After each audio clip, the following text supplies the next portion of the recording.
ஒரு படம் ஹிட்டா இல்லை ஃப்ளாப்பா? அந்த படத்துக்கு பின்னாடி என்ன கதை? திரைக்கு பின்னால் மறைஞ்சிருக்கும் சீக்ரெட் என்ன?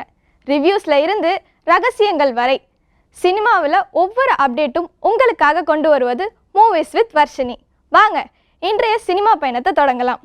சாதாரண டிடெக்டிவ் படம்னா ஹீரோவாக போலீஸ் வருவாங்க, டிடெக்டிவ் வருவாங்க. ஆனால் இங்கே நம்ம ஹீரோ யார் தெரியுமா?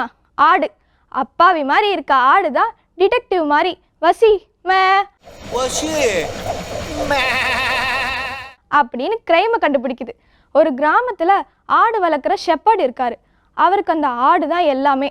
அவருக்கு பிடிச்சது ஆடும், அந்த ஆடை வளர்க்குறதும், அந்த ஆடுகளுக்கு கிரைம் கதை சொல்கிறதும் தான். ஆடு கதை கேட்குமா அப்படின்னு யோசிக்கலாம். ஆனால் அந்த ஆடு தான் கிரைம் கதைகளை கேட்டு அதில் இருக்கும் சஸ்பெக்ட் யாருன்னு கண்டுபிடிச்சி அது மூலமாக ஒரு பட்டிமன்றமே நடத்துகிறாங்க.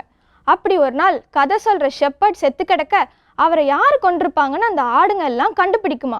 ஆடுங்க கண்டுபிடிக்குமான்னு நீங்கள் யோசிக்கலாம். ஆனால் அவங்க தான் இந்த படத்தோட ஹீரோ, அதனால கண்டுபிடிச்சிருவாங்க. ஆனால் ஆடு டிடெக்டிவாக மாறி இன்வெஸ்டிகேஷன் பண்ணுற அழகு இருக்கே, அடடடா அப்படின்னு இருக்கும். படம் ஸ்டார்ட் பண்ணி சில நிமிஷத்துலேயே நம்ம வில்லேஜ் அட்மாஸ்பியர் அழகாக காட்டியிருப்பாங்க. சினிமோட்டோகிராஃபியும் சூப்பராகவே இருக்குது. ஒரு ஃபேரி டெல் வேர்ல்ட் குடும்பமாக உட்காந்து பார்க்கலான்னு முதல் காட்சியிலேயே நமக்கு புரிஞ்சிடும். அந்த படத்தை டிரான்ஸ்லேட் பண்ண விதமும் ரொம்ப அழகாகவே இருக்குது.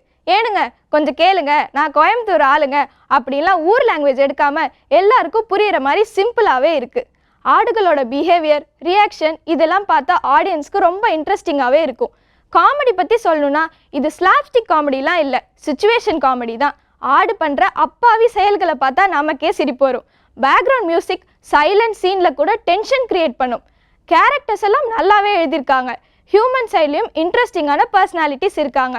ஒவ்வொருத்தருக்கும் தனி கேரக்டர்ஸ். அதனால ஆடியன்ஸ் யாரை ட்ரஸ்ட் பண்ணுறது, யார் மேலே சந்தேகப்படுறதுன்னு கன்ஃபியூஸ் ஆகிடுவாங்க. ஃபாஸ்ட் ஆக்ஷன் எக்ஸ்பெக்ட் பண்ணிட்டு போனீங்கன்னா கொஞ்சம் வித்தியாசமாக தான் இருக்கும். பட் மிஸ்ட்ரிக்கு காம்ப்ரமைஸே இல்லை. டேரக்டர் கிட்ஸை பிடிச்சிட்டாருனே சொல்லலாம். ஆனால் கதையில் ஒரு முக்கியமான கருத்தூசி இருக்குது.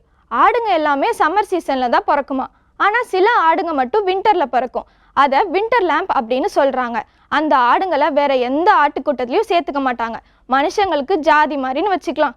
இந்த படத்துலையும் அப்படி ஒரு ஆடு இருக்குது. பிற ஆடு அது ரொம்ப கஷ்டப்படுத்துது. ஆனால் முடிவில் பார்த்தா அவங்களே தான். ஒரு வேளை முட்டையே கொண்டிருப்பாங்களோ, இல்லை கொலை பண்ணவனை கண்டுபிடிச்சிருப்பாங்களோ, அதுதான் மெயின் கண்டென்ட்டே.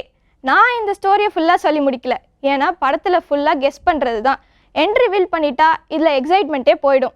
ஆக மொத்தத்தில் த ஷீப் டிடெக்டிவ்ஸ் ஒரு டிஃப்ரெண்ட்டான கான்செப்ட் ட்ரை பண்ணியிருக்காங்க. ஃபேமிலியாக பார்க்க வேண்டிய மிஸ்ட்ரி படம். குழந்தைகள், ஹார்ட் பேஷண்ட், ப்ரெக்னென்ட் லேடிஸ் இந்த படத்தை தைரியமாக பார்க்கலாம். அப்புறம் முனியாண்டி, கருப்பசாமி போன்ற சாமி கிட்டலாம் இந்த படத்தை காட்டிடாதீங்க, ஏன்னா ஆடுகளை பலியிடுறது ஜார்ஜுக்கு பிடிக்காது.